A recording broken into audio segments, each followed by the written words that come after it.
In our first story, a voluntary education fund is being set up by government as part of moves to rally Ghanaians to willingly support the education sector. According to the Finance Minister, Ken Ofori-Atta, the Education Ministry is working closely with the Ghana Education Trust Fund to fine-tune the modalities for what they'll call the voluntary fund. Matilda Homaga has more on this. The free SHS program commenced in September, covering first-year students in public senior high schools and technical and vocational institutions. Government absorbed all fees for the over 353,000 first-year students. Government said it has injected a total budget of 400 million for the program for 2017. But there is no specific mention in the budget for the exact funding for the program in 2018. Finance Minister says expenditure for the use of goods and services estimated at 3,532.5 million Ghana cedis, representing 1.5% of GDP, will cater for government's priority programs, including the flagship free SHS policy, which enters its second year of implementation. Government is, however, looking at ways to support the education sector with the introduction of a voluntary education fund. According to Finance Minister Ken Ofori-Atta, the fund will enable Ghanaians make voluntary contributions to support education. With the successful launch of free SHS, government has received proposals from the public, several of which encourage the establishment of a fund to receive voluntary contribution to support education. Thankfully, Mr. Speaker, the Gov't Fund law allows for the setting up of other education-related funds. In 2018, the Ministry will work with Gov't Fund to set up these education funds to enable Ghanaians make voluntary contributions to support educational institutions and also facilitate stakeholder ownerships in strong senior high school institutions. Meanwhile, government has announced an increase in capitation grant from 9 cedis per head to 10 cedis in 2018. In fulfillment of government's promise to make basic education free and ensure participation by all, the capitation grant was increased by 100% from 4 cedis 50 pesos per capita to 9 cedis in 2017.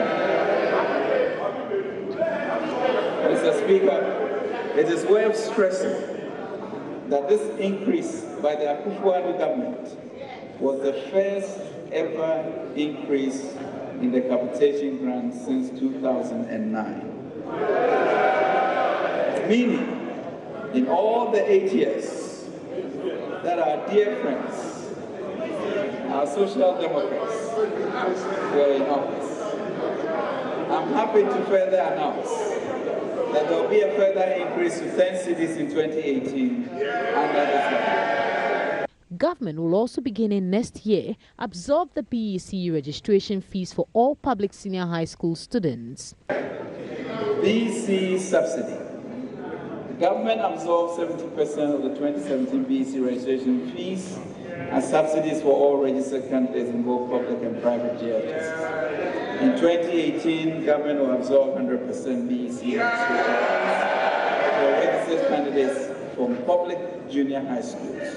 Government is also seeking to expand the complementary basic education program to 14 more districts in the country. The program, which is already operational in the 43 districts of the 3 northern regions, Brong, Ahafo and Ashanti regions, will benefit an estimated 40,000 out-of-school children in 2018.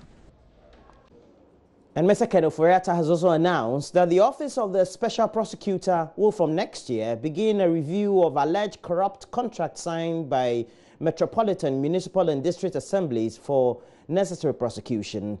Delivering the 2017 budget statement in Parliament, he said the establishment of the office will also help government step up effort at dealing with corruption in the country. Here is Joseph Opoku-Gakpo's report.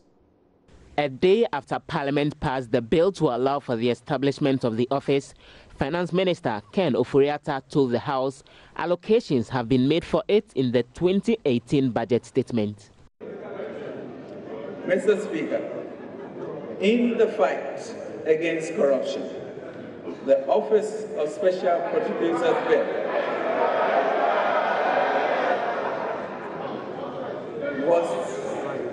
just yesterday passed by this august House. This is a significant move in the overwhelming national desire to combat corruption. In 2018, the Office of the Attorney General's Department will operationalize the Office of the Special Prosecutor,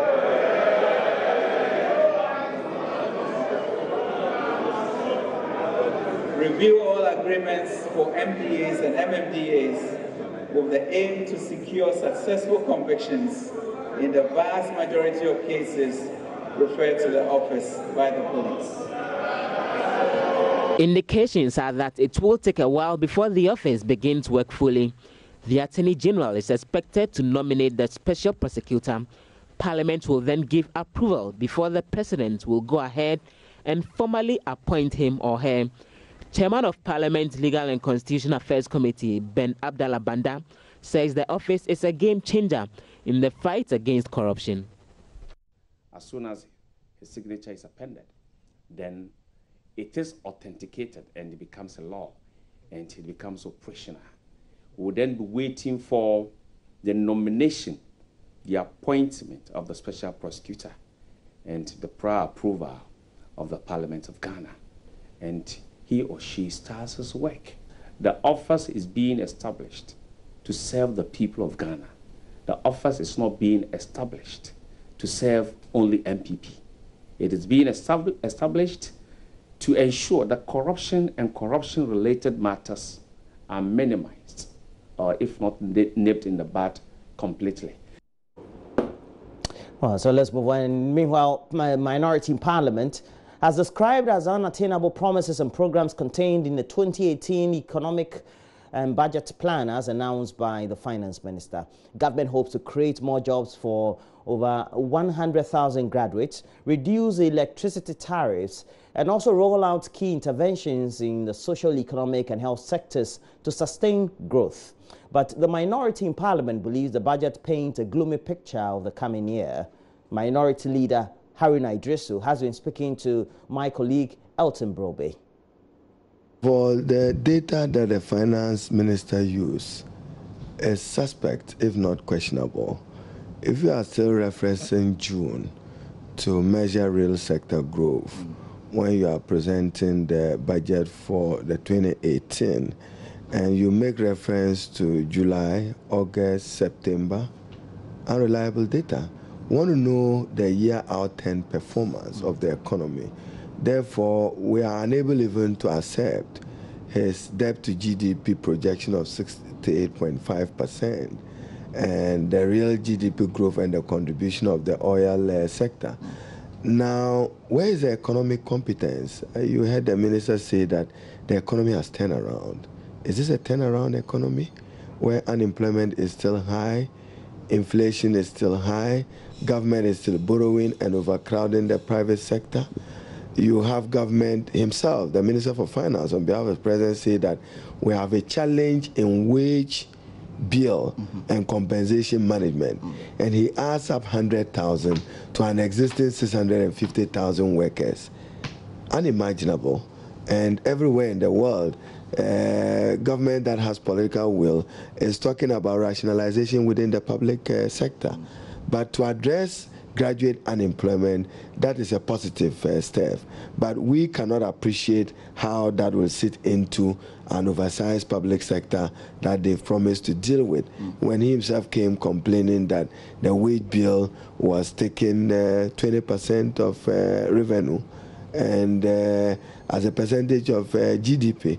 Now, what has happened to $1 million per constituency? What has happened to one village, one dam?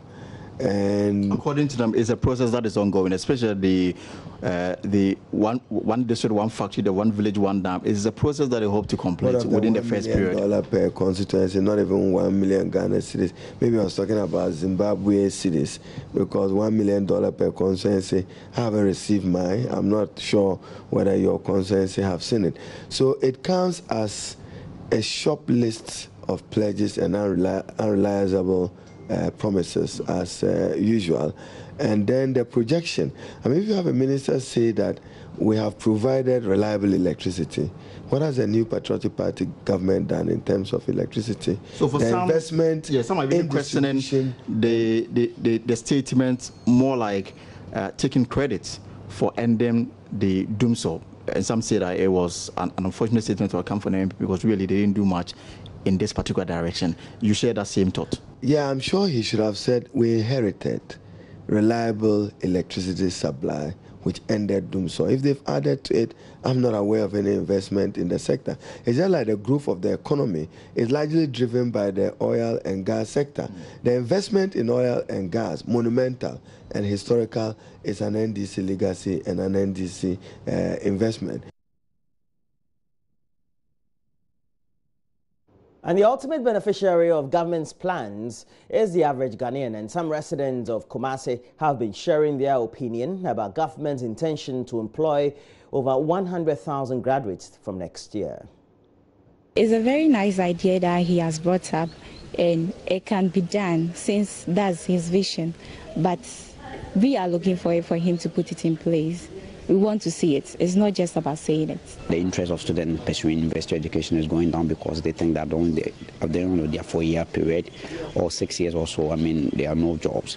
So this is more or less a sign of relief for we the university students, especially those of us who join the free come next graduation periods. From where I'm coming from, like, the staff scammers, the people scam, like, most of them are graduates. So come on. 100,000 is like, it will help reduce the rate of scamming. If the government is really committed to in making sure this is plausible, then I would be very, very glad because I would be enrolled in a job and I would be paid. Traditional leaders of the traditional area in the KJB district of the Volta region, they are appealing to government to upgrade the Amamfrom Health Center to the status of a polyclinic. The health center constructed way back in 1962 has seen no rehabilitation works. The deteriorating state of the facility necessitated an appeal from traditional authorities in the area for rehabilitation works to meet the healthcare demands of residents. Fred Kwame Asari has more. Dodo Amamfrom Health Center serves over 14,000 inhabitants in 18 farming communities in the KJB district. The facility, which serves about 50 clients daily, is yet to see rehabilitation works in its over 55 years existence. Its roofing had been leaking, resulting in parts of the ceiling decaying. Some electrical wires are exposed, leading to fire outbreaks. Experts say the entire facility needs to be rewired. The hospital also needs additional ward beds. A physician assistant, Dennis Gakogo, who is in charge of the day-to-day management of the health center, explained the situation to JoyNews. Outside here, OPD, we have 3 beds. Meanwhile, averagely, we cater for about 40 clients a day. And if the need be for detention for more than 3 simultaneously, you can imagine what happens. And at the end of it all, some end up receiving their care in plastic chair when the need be. When you get to the maternity side, the story is not different. They have about 5 or 6 beds, but with only 3 mattresses. Patients are compelled to share in sanitary facilities with residents as places of convenience located about 150 meters from the health center. We have only 1 KVIP at the outskirts over there, which is quite a long distance from the facility. So you can imagine if a client is detained to pass the night here and the need for nature's call, he or she has to walk through this darkness down to where that KVIP is. And unfortunately, that only KVIP is being used by both the members in the community in the surrounding area. So it becomes what? Survival of the fittest.